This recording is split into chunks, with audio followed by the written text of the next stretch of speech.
Saviez-vous que l'AVC est la première cause de mortalité chez les femmes? Moi, je ne le savais pas. Professeur Pierre Amarinko, les femmes, elles sont sensibilisées au problème du cancer du sein, mais elles ne pensent pas à l'AVC. Eh oui, l'AVC, c'est 18 000 femmes qui meurent d'AVC chaque année en France versus 12 500 par cancer du sein. Donc c'est vrai que c'est la première cause de mort pour les femmes chaque année.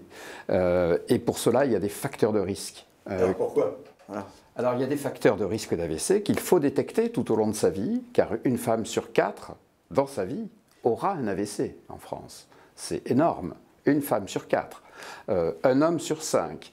Donc il faut pour cela détecter les facteurs de risque qui vont permettre, en les corrigeant, en les traitant, d'éviter l'AVC, et on peut éviter 80% des AVC si on traite ces facteurs de risque. Quels sont ces facteurs de risque? Il y a l'hypertension artérielle, qui est un facteur majeur, qui représente 35% du risque de l'AVC. Le surpoids, à peu près la même importance.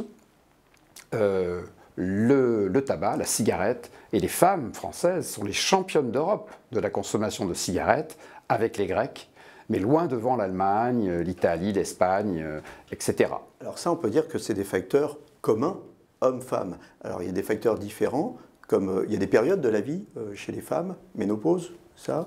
Alors la ménopause est en effet quelque chose qui change tout, parce qu'on a l'impression que les femmes sont protégées par leurs hormones jusqu'à l'âge de la ménopause, encore qu'il peut y avoir des AVC avant, mais au moment de la ménopause, elles rejoignent un peu le risque des hommes.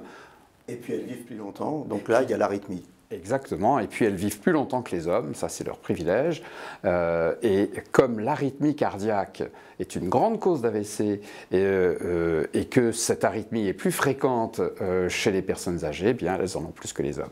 Voilà, mesdames, soyez vigilantes. Nos émissions vous plaisent, alors aidez-nous à faire grandir la chaîne. Pour parler santé au plus grand nombre, partagez, likez, abonnez-vous.